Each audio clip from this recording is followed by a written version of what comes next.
Uno habla de la puerta de las ovejas, que consideramos que es acerca de nuestra vida. Nosotros, creyentes, ovejas de la manada del Señor, y a veces nos descarriamos, somos como ovejas descarriadas, pero el Señor siempre nos vuelve a su redil. El versículo 3 habla de la puerta del pescado, que tiene que ver con la evangelización, con lo que hacemos nosotros con los perdidos, con la gente que nos rodea en el trabajo, en los estudios, en la población, en el barrio, la predicación del Evangelio, con quienes nos encontramos en el día a día. Versículo 6 dice la puerta vieja, que tiene que ver la puerta vieja con las doctrinas que el Señor nos ha encomendado guardar, y así como guardamos las doctrinas, también traspasarlas a las futuras generaciones que vienen. Doctrinas antiguas que, aunque nadie más las guarde, el Señor, si las dio a nosotros, tenemos esa responsabilidad, primero guardarlas y después traspasarlas a las generaciones futuras. El versículo 13 habla de la puerta del valle, y la puerta del valle la asociamos con las tribulaciones, angustias, los conflictos, los llantos, todas las depresiones que a veces tenemos en este mundo cuando vamos pasando, y considerar que al reconstruir la puerta del valle estamos haciendo que cuando vengan las calamidades o cualquier cosa adversa estemos preparados para resistir al maligno. El versículo 14, se reedifica la puerta del muladar, que habla de la basura, la puerta de la basura. ¿Cuánto problema vemos hoy día donde no se está sacando la basura en algunas ciudades? Lo mismo puede pasar en la vida de un cristiano, de un creyente, cuando guarda sus basuras espirituales y no las echa afuera, esas basuras. Cada uno de nosotros tiene basuras espirituales y hay que sacarlas de nuestra vida, como dice Job, capítulo 11. Tenemos que deshacernos de esas cosas que nos hacen daño, nos hacen mal. Las basuras espirituales mías no son las mismas de otro hermano. Cada uno, Satanás sabe dónde atacar a cada hermano. Hace un examen minucioso. ¿Cuál es la debilidad del hermano? Y ahí lo ataca. A otro hermano lo atacará de otra forma. Por eso la puerta del muladar, hay que estar bien restaurada esa puerta, saber que se debe sacar cada cierto tiempo, todos los días, como dice el libro de Juan, que tenemos que confesar nuestros pecados y Él es fiel y justo para perdonarnos y limpiarnos de toda maldad. El verso 15 habla, dice que se reedificó la puerta de la fuente, y esa puerta de la fuente habla del Espíritu Santo. Y es en esa puerta que nos hemos pasado varias clases, porque también el Señor me mostró en algunos versos que se repetía bastante una palabra, entonces me llamó la atención y consideré esa frase. Dice el versículo 20, después de él Baruc, hijo de Sabai, con todo fervor restauró otro tramo. El nombre es Sabai, sí, Sabai. Otro tramo desde la esquina hasta la puerta de la casa. Y empecé a considerar que cada ciertos versos repite lo mismo, la casa, la puerta de la casa. El verso 21 dice, al final, tras él restauró Meremot, hijo de Urías, hijo de Cos, otro tramo desde la entrada de la casa. Ahí aparece la entrada, arriba la puerta de la casa, acá la entrada de la casa, más abajo dice el Eliasib, hasta el extremo de la casa de Eliasib. Versículo 23, después de ello restauraron Benjamín y Asub frente a su casa, y después de esto restauró Azarías, hijo de Maasías, hijo de Ananías, cerca de su casa. En ese verso tenemos las dos frases, frente a su casa, cerca de su casa. El verso 24, después de él restauró Binui, hijo de Enadad, otro tramo desde la casa de Azarías hasta el ángulo entrante del muro y hasta la esquina. Y termina el versículo 25 diciendo que se restauró la torre alta que sale de la casa del rey, que está en el patio de la cárcel. Y ahí yo subrayé todas las partes donde mencionaba la casa. Entonces tengo la puerta de la casa, la entrada de la casa, frente a su casa, desde la casa, cerca de la casa, el extremo de la casa. y la casa del rey. Son varios textos que hablan de la casa, de la casa. Entonces, en el ámbito espiritual, yo lo apliqué todo a lo espiritual, cada puerta lo apliqué a lo espiritual, también esto a lo espiritual. Es importante nuestra casa, nosotros somos templo del Espíritu Santo, nuestro cuerpo es templo del Espíritu Santo. Y Dios no habita en templo hecho por manos humanas, dice que ha preparado este mismo cuerpo para Él habitar en nosotros en esta nueva etapa, en esta época de la iglesia. Somos templo del Espíritu Santo. Y consideré la vez pasada algunas casas, como por ejemplo la casa de Noé, donde él salvó a su familia de la destrucción del mundo, la casa de Lot, que la consideré como un hombre hospedador, y dice el libro de Hebreos que algunos sin saberlo recibieron ángeles en su casa. También el libro de Pedro habla del justo Lot, y si no tuviéramos ese texto, pensaríamos que Job se perdió. Sin embargo, él, su casa, lamentablemente la llevó a Sodoma, a Gomorra, y luego fue destruido. Y se había habituado tanto a esa casa que tenía en esa ciudad pecadora, que luego sus hijas cometieron pecado junto a él, y nacieron 2 hijos. Y de ahí vienen los amonitas y los moabitas, que trajeron mucha tragedia durante años, durante siglos al pueblo de Israel, por el pecado de aquella familia. Y hablé también acerca de nuestra casa como lugar físico, como lugar geográfico. Cada uno de nosotros tiene una dirección en Lota. Y esa casa para Dios es importante, el lugar físico. Este lugar Dios ha escogido para poner su nombre, y donde están 2 o 3 congregados en el nombre del Señor, ahí está Él, en medio. Pero nuestra casa, nuestro hogar, el territorio que el Señor nos ha dado, puede ser que sea una puerta del cielo, una puerta del cielo. Y la pregunta es si nosotros ocupamos eso, si nosotros aplicamos eso a nuestra casa, que sea un foco, esa casa sea un foco de bendición, que cuando una persona, un creyente, un cristiano llegue a vivir un lugar, ese lugar sea una puerta hacia el cielo y los vecinos noten eso. Y si eso no está ocurriendo, tenemos que ver qué es lo que está pasando. Porque no es solamente que somos cristianos aquí. Si alguno todavía tiene el concepto de ser cristiano en este lugar, está mal, está equivocado. Aquí venimos a alimentarnos. Aquí venimos 3 días a la semana. La vida cristiana es afuera, en el mundo, con los inconversos. Ahí es donde realmente se ve si soy o no soy cristiano, según mi comportamiento, mi testimonio. Así que las puertas, esta reconstrucción tiene que ver también con nuestra casa, con nuestro hogar. Y cada uno de nosotros representa una familia. Cada uno de nosotros en este lugar hay una familia representada. En algunos hay un 10% que está aquí, otros un 20%, y algunos tienen la bendición del 100% de su familia estar en este lugar. Los que estamos tenemos la responsabilidad de orar por aquellos que no están de nuestra familia. Aunque pasen los años y sigan pasando, no hay que perder la esperanza. Los vamos a ver aquí o en otro lugar. Lo importante es que se acerquen al Señor. Lo importante es que vengan al conocimiento de la verdad. Lo importante es que si están alejados vuelvan. Y algunos no tienen esa visión de reino, que tienen que venir a este lugar. El Señor salva donde quiere, cuando quiere y como quiere. Lo importante es que las personas sean salvadas, sean redimidas, rescatadas del infierno. Otra casa que me gustaría considerar en el día de hoy está en el libro de Génesis, en la casa de José, cuando José atiende a Potifar, que fue la última que vi, pero no consideré todo lo que había allí. Génesis capítulo 41.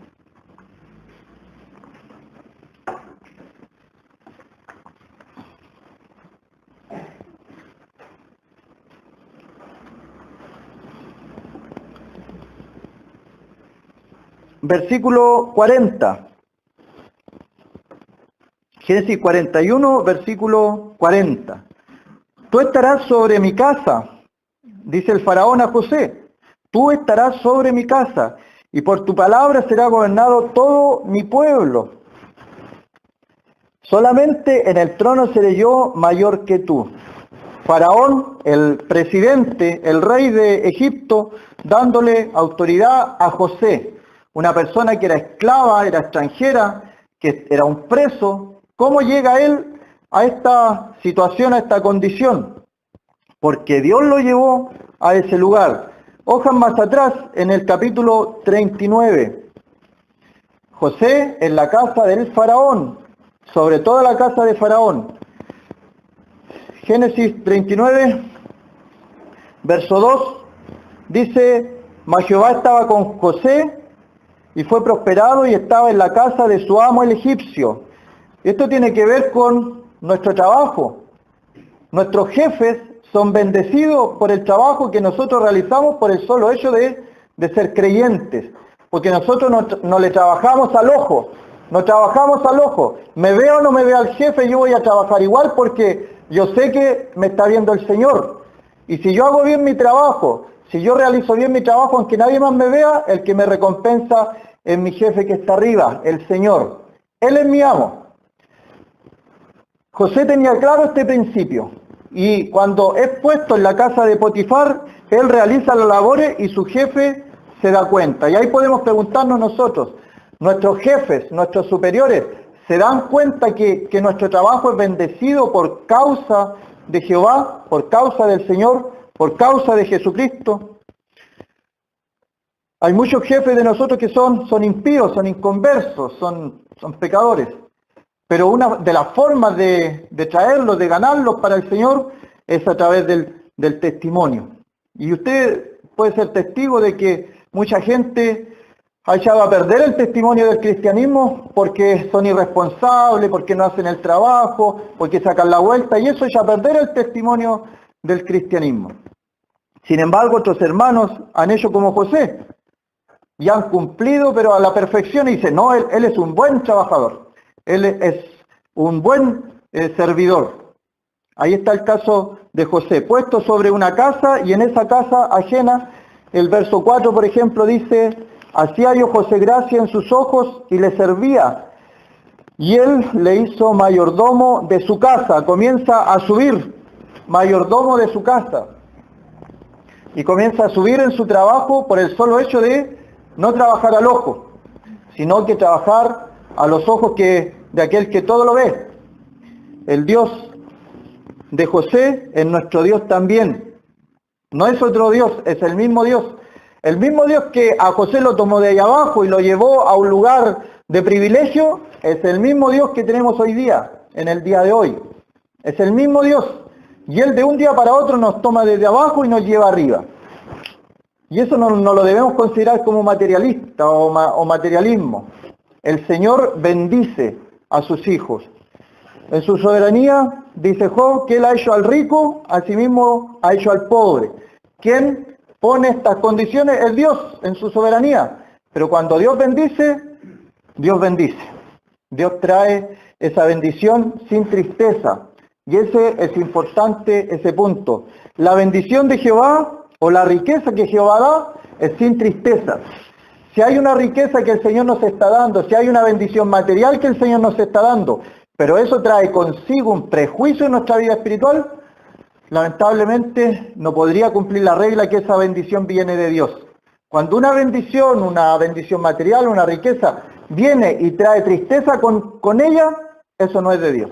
Porque la riqueza y la prosperidad material que Dios da, dice que no viene con tristeza. José cumple su trabajo, cumple su propósito, y ahora ha subido en esta casa, y sube, y el versículo 5 nuevamente dice, aconteció que desde cuando le dio el encargo de su casa y de todo lo que tenía, Jehová bendijo la casa del egipcio, no por el egipcio.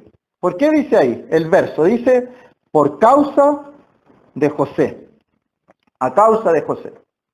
A causa de José, el egipcio fue bendecido. A causa de nosotros, hermanos, en nuestros lugares de trabajo o donde nos desenvolvemos, las personas sin saberlo son bendecidas, porque hay un hijo de Dios trabajando en aquel lugar. Aquí tengo algunos textos referentes al faraón, pero me gustaría pasar a Éxodo y dejar ahí para que sigan viendo todo lo que José prosperó, a Potifar en primer lugar y después a Faraón en su casa.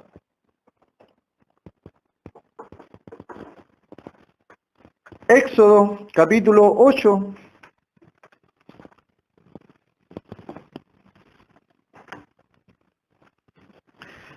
Habla de una plaga de ranas que estaban en todo lugar. Y el verso 8 dice: entonces Faraón llamó a Moisés y a Aarón y les dijo: orad a Jehová para que quite las ranas de mí y de mi pueblo, y dejaré ir a tu pueblo para que ofrezca sacrificios a Jehová. Y dijo Moisés a Faraón: dígnate indicarme cuándo debo orar por ti, por tu siervo, por tu pueblo, para que las ranas sean quitadas de ti y de tus casas, y que solamente queden en el río. Este es el río Nilo, el río de Egipto. Y aquí yo hago una ilustración espiritual, que el río de Egipto es la corriente de este mundo. Y las casas de los egipcios y de todo el pueblo estaba llena de ranas. Ya lo tomé este tema en la conferencia de la Unilla, de que la casa de nosotros a veces es contaminada por ranas. Y mire la pregunta que le hace. Le dice: dígnate decirme cuándo quito de ti estas ranas, que eran molestas, eran un estorbo, estaban en la mesa, imagínense en las piezas, ranas por todos lados. Y la respuesta de Faraón es, dice el versículo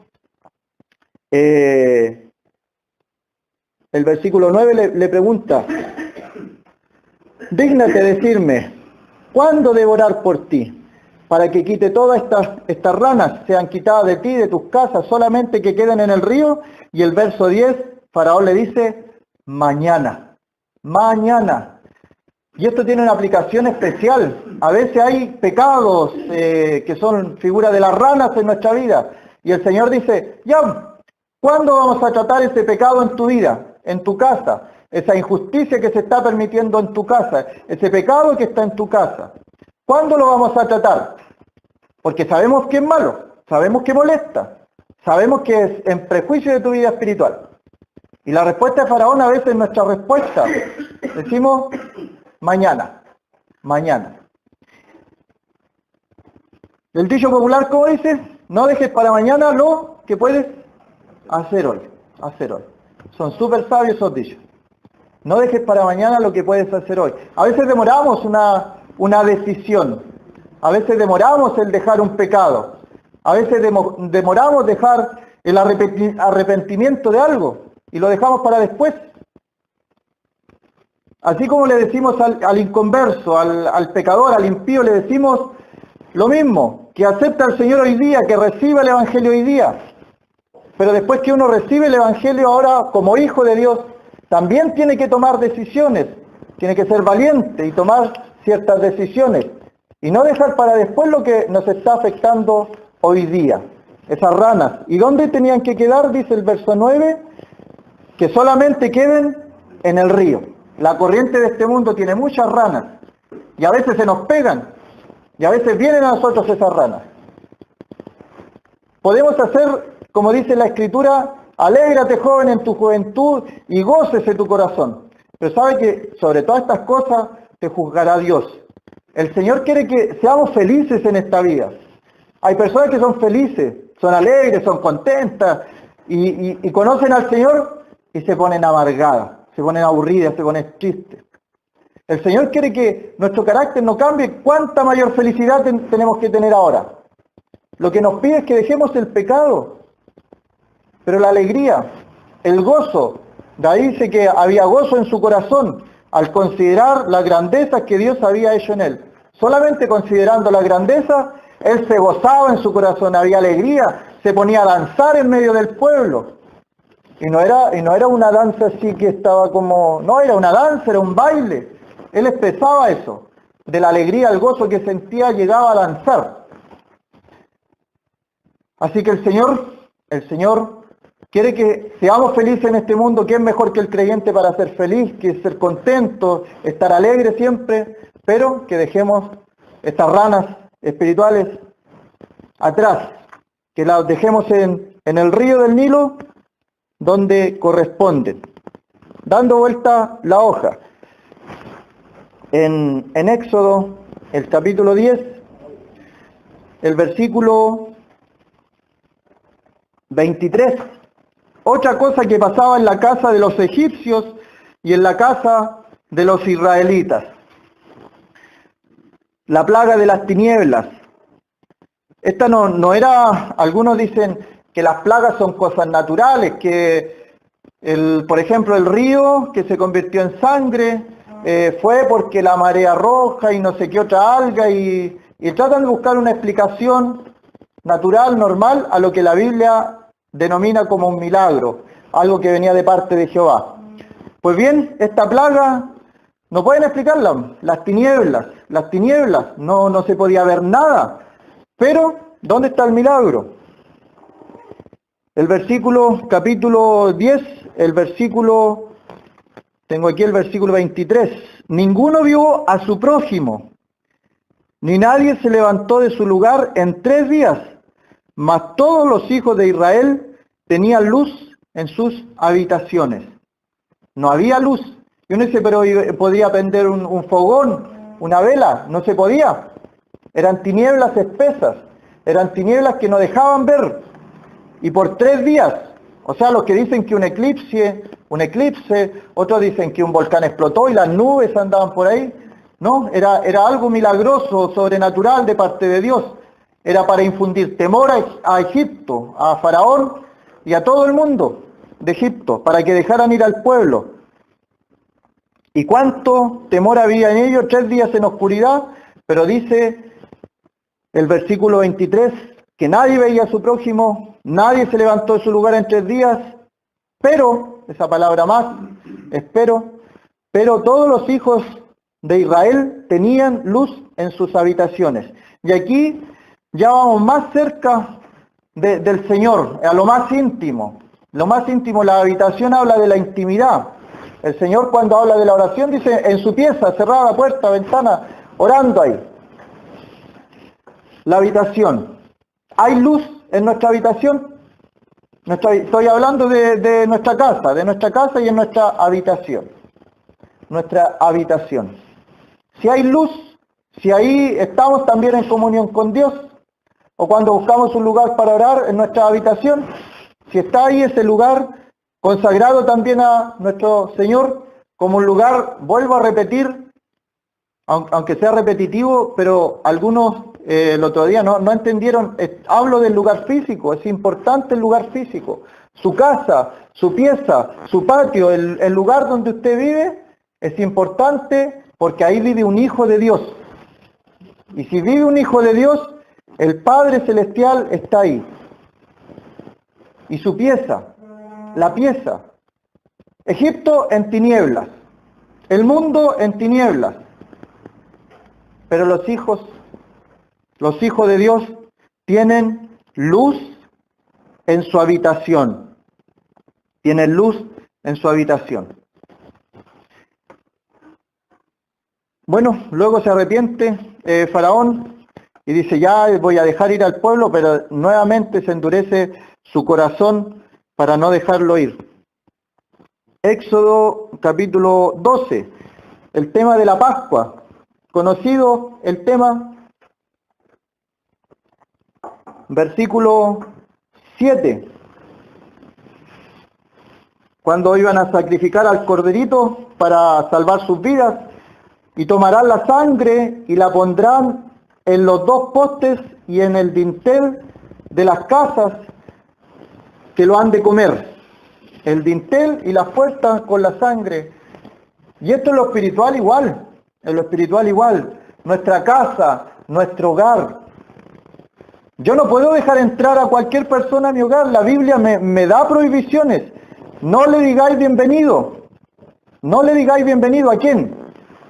A alguien que no reconoce a Jesucristo como Hijo de Dios. Si alguno trae otra doctrina, dice, no lo recibáis ni le digáis bienvenido. Ahí tenemos la puerta, tenemos el dintel y se ponía la sangre, se pintaba la sangre ahí en los dinteles. Y esa sangre cuando pasaba después, el ángel no mataba a las personas que estaban ahí. No por las personas, no por la bondad de las personas. No mataba a la gente porque él veía la marca, veía la señal. Y en el día de hoy, ¿acaso no tenemos en el aire hay espíritus malignos?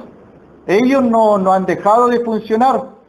Hay espíritus malignos, hay huestes espirituales de maldad, hay potestades terribles. Ahora poco en esa fiesta diabólica que pasó del Halloween, ahí se movieron cosas espirituales malignas, diabólicas, demoníacas. No han cesado, ahí están. Y como si nada los medios de comunicación lo muestran como algo tan, entre comillas, infantil. Esos niños que ahora están, en pocos años van a crecer y vamos a empezar a ver lo que se ve en otros países, muertes y matanzas para ese día, lamentablemente. Dice el versículo 13, y la sangre os será por señal en las casas donde vosotros estéis. Es importante, nuestra casa donde nosotros vivimos, donde nosotros estamos, donde habitamos, en nuestras piezas hay luz en nuestra habitación. Y en la casa donde nosotros estamos hay una señal. El mundo espiritual maligno ve esa señal, porque ahí hay hijos de Dios, porque ahí hay por lo menos un hijo de Dios y la señal está. Hay una señal que ellos la ven. Y nosotros tenemos que cobrar esa palabra. Tenemos que tomar esa palabra por fe. De que si el ángel de Jehová acampa alrededor de los que le temen y los defiende, el mal no entrará en nuestra morada. El mal no entrará en nuestros hogares ni en nuestra habitación. Hay cosas que antes me parecían casualidades o cosas menores, pero tiene que ver con el dormir, los espíritus y todas esas cosas también operan en ese ámbito. El dormir, por eso es que el Señor muestra varios textos, que Él cuidará nuestro dormir, nuestro levantar, cuidará nuestro sueño. Aún en las noches aconseja mi conciencia, dice. No hay que descuidarse ni siquiera en ese momento. Ahí están, huestes espirituales de maldad esperando. Pero aquí dice, donde vosotros estéis, la sangre os será por señal. La sangre de Jesucristo, su Hijo, nos limpia de todo pecado. La sangre es una señal, porque nosotros fuimos salvados por la sangre del Cordero. Y esa sangre está como señal, indeleble, no se borra, está en nosotros. Somos salvados por aquella sangre del Cordero. Versículo 23 del mismo capítulo 12. ¿Qué dice?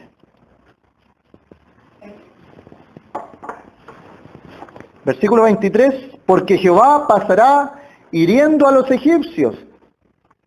Y cuando vea la sangre en el dintel y en los dos postes, pasará Jehová a aquella puerta y no dejará entrar al heridor en vuestras casas para herir. El Señor no dejará entrar al heridor para herir a nuestra casa, a nuestro hogar, a nuestra habitación. Hay una señal, hay un creyente y el heridor no puede pasar porque hay una señal.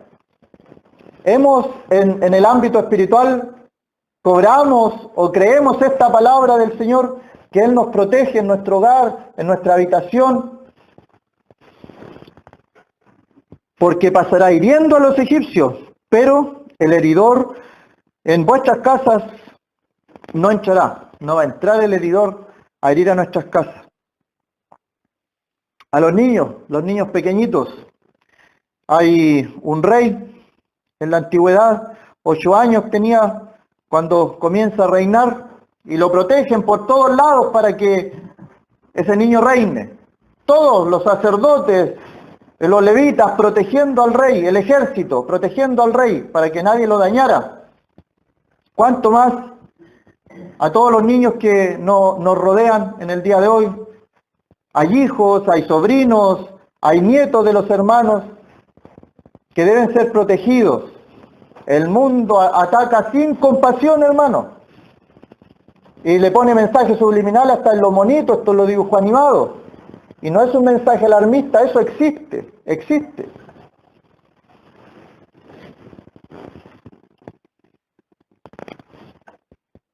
Dice el versículo 23 que ese heridor no va a entrar en nuestras casas, no va a entrar, no le permitamos. El Señor dice que Él acampa alrededor de los que le temen. Orémosle al Señor, pidámosle al Señor que no nos dañe. Van a morir, van a caer 1000, decía David, y 10.000 a mi diestra. Antes pensaba yo que era como figurativo, pero leyendo un poco más de las batallas de la antigüedad, ese era el número más o menos que moría en una batalla. Sin metralletas, ni tanques, ni aviones, solamente batallas cuerpo a cuerpo, 10.000 muertos, 14.000 muertos. Por eso David dice, caerán 1000, caerán 10.000, mas a mí no llegará. Él tenía esa confianza en su Dios. Y él la creía, tiene que ver con la fe. Deuteronomio. Levítico, Número y Deuteronomio viene después. Capítulo 11. Versículo 18.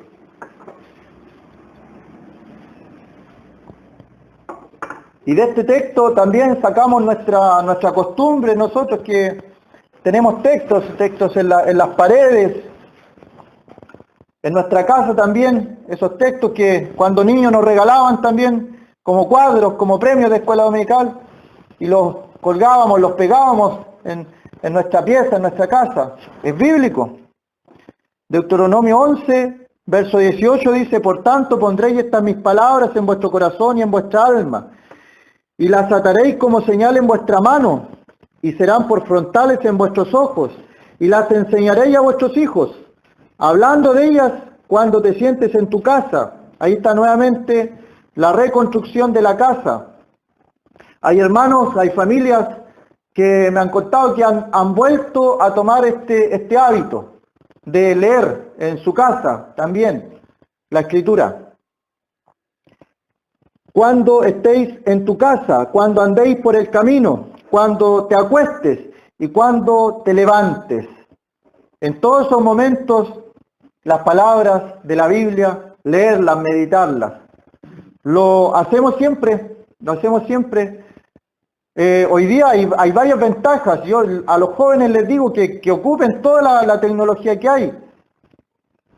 A veces uno, por ejemplo, dice la Biblia, la fe viene por el oír, Algunos dicen que yo empiezo a leer y me da sueño. Hay Biblia en audio, se puede, o ministerios o predicaciones en audio.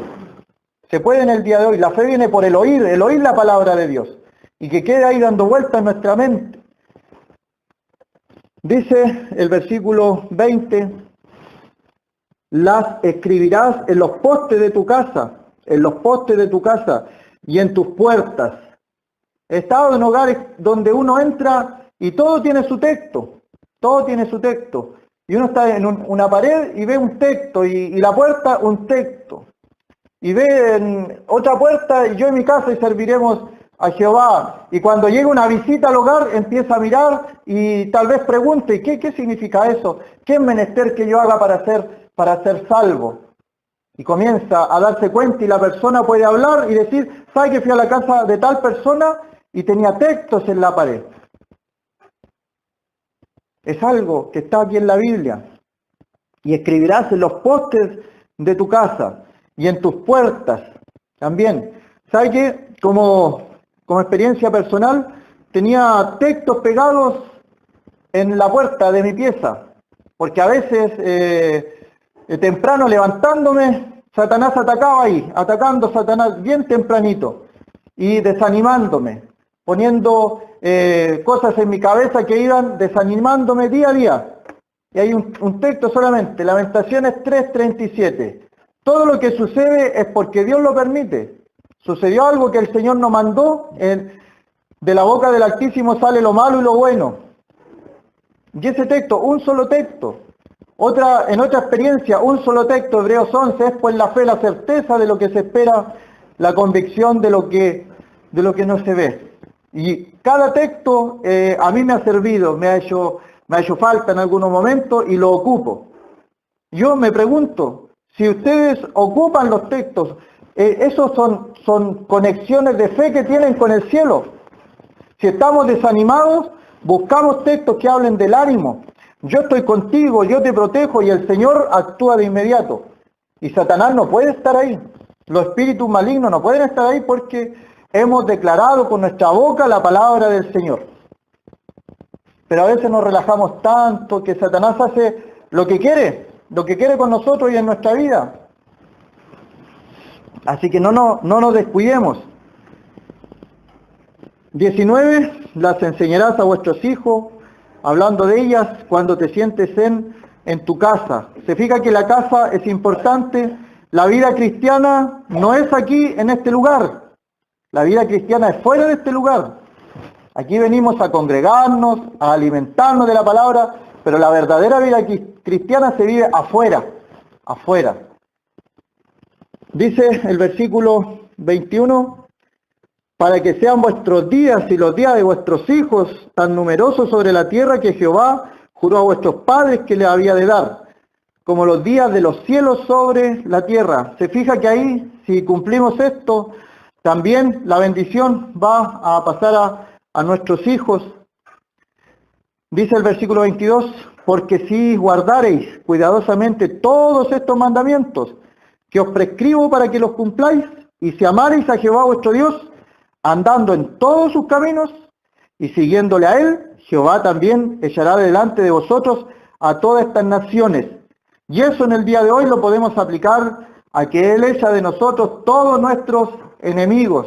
Israel, una pequeña nación, insignificante nación, rodeada de pueblos enemigos y todavía están ahí en Medio Oriente y no los pueden sacar. Es el pueblo de Dios. ¿Cuánto más nosotros?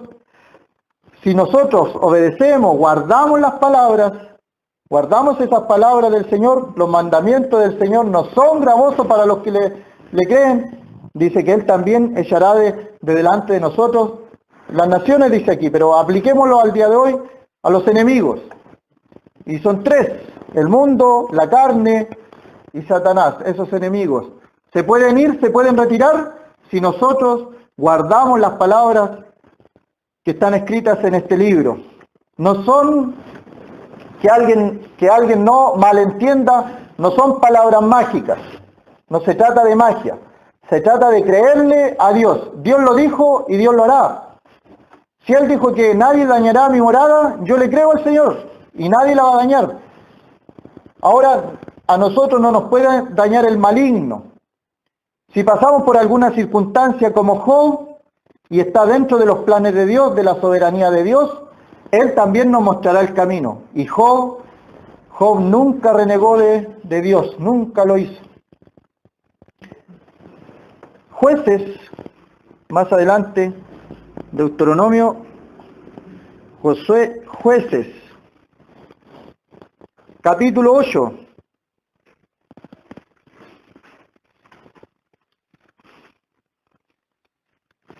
Tenemos el caso de un hombre que en su comienzo era muy incrédulo, le faltaba la fe, incluso quiere una respuesta y pide señales, y el Señor le responde y pide otra señal, el Señor le responde y pide otra señal. Gedeón. Y luego liberta Gedeón a su pueblo Israel. Verso 27.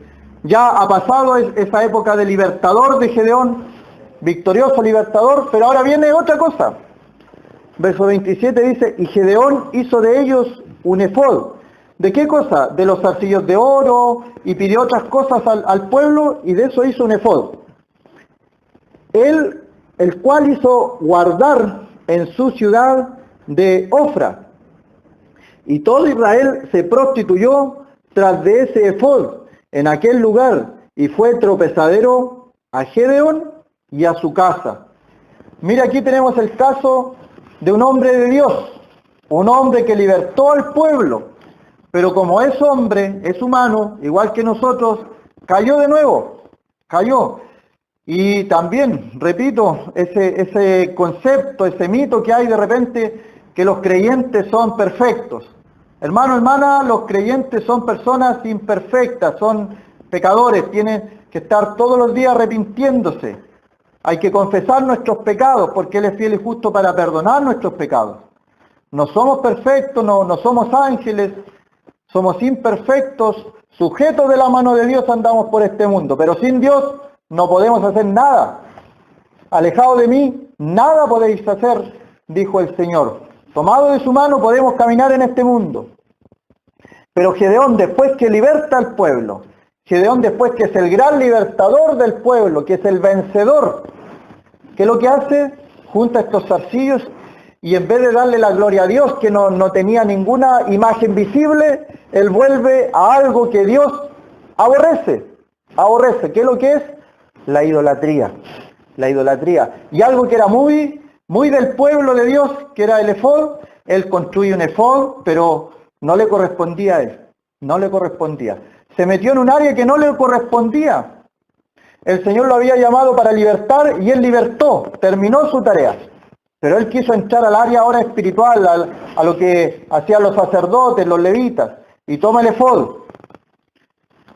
Y el efod dice que fue tropezadero, y utiliza esa palabra, versículo 27 al final, y fue tropezadero a Gedeón y a su casa. Y utiliza esa palabra tan fuerte que todo Israel se prostituyó tras ese efod. En el día de hoy, mucho pueblo, entre comillas, llamado cristiano, se estaba prostituyendo con otras cosas. Está desviando la vista del Señor y la está poniendo en otras cosas. Psicología, humanismo, sociología, economía está entrando en la iglesia. Pero hermano, la iglesia es iglesia. Los parámetros que se rigen en la iglesia están en la Escritura. Ni siquiera una pequeña cosa, porque una pequeña cosa Satanás empieza de a poquito. Y después, años después, se ven los resultados. En vez de ofrendar la gente para juntar fondos, anda vendiendo completo. Eso no salió de la noche a la mañana, fue de a poquito, de a poquito. Todo el pueblo de Israel se prostituyó tras este efod y dice que Gedeón fue tropezadero para él, pero también a su casa. Gedeón a su casa. O sea, ¿qué nos enseña esto acerca de la casa? Que lo que nosotros hacemos va a repercutir a las futuras generaciones. Esta es la casa de Dios. Timoteo dice que nos ha dejado instrucciones para que sepamos cómo conducirnos en la casa de Dios.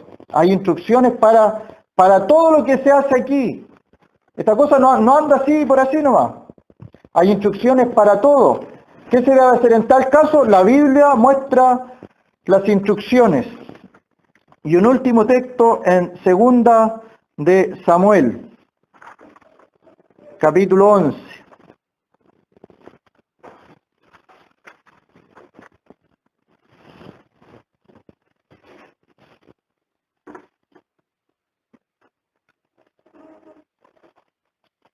También es conocido el caso, solamente reflexionar en este hombre de Dios también. Un hombre de Dios que también liberó al pueblo de Israel de algo que nadie más podía, que era el gigante Goliat. Todos le tenían miedo, todos atemorizados porque decían, es tremendo, es grande. Pero ¿qué es lo que hizo David? Cambió su mentalidad. David no veía al gigante Goliat, veía detrás de Goliat a Dios, que era más gigante que Goliat. Y venció al gigante. Un hombre que no era de guerra, un hombre que no estaba en el ejército, un hombre que venía de afuera. Y a veces eso sucede, a veces eso pasa. El pueblo cristiano, años sin que se le escuche aquí en nuestro país, por lo menos, años que no se le escuche. Y de repente aparece un hombre, que el Señor levanta un hombre de afuera del mundo cristiano y lo pone en los medios de comunicación hablando del Señor, de la salvación. Es porque Dios es soberano. Así le pasó a David, lo trajo desde otro lado, lo puso ahí en medio y mató al gigante Goliat. Pero pasando el tiempo, dice el verso 2, sucedió un día, al caer la tarde, que se levantó David de su lecho y paseaba sobre el terrado de la casa. Ahí está la casa real, que también está en Nehemías, la casa del rey, y vio desde el terrado una mujer que se estaba bañando, la cual era muy hermosa. Y sigue la historia acerca de David, y luego él cae en pecado, y las consecuencias vienen después más adelante. Pero ¿qué quiero resaltar en este acontecimiento? David andaba paseándose por su casa cuando los reyes de Israel tenían que ir a la guerra. Cuando los reyes de Israel iban a la guerra, David no fue. Y a veces Satanás puede ocupar esto. Puede ocupar esto mismo que hizo con David. Cuando nosotros debemos estar en reunión, nos tienta por otro lado. Y Satanás es astuto. Cuando el hermano invita a predicar a las calles, y Satanás le pone otra cosa en el camino. Cuando dice que podamos ir a predicar a algún lado, y Satanás pone cositas en el camino, para que cada uno de nosotros vaya descendiendo en su nivel espiritual. Y Dios quiere todo lo contrario, que seamos como David en sus comienzos, matando gigantes. Vamos a orar.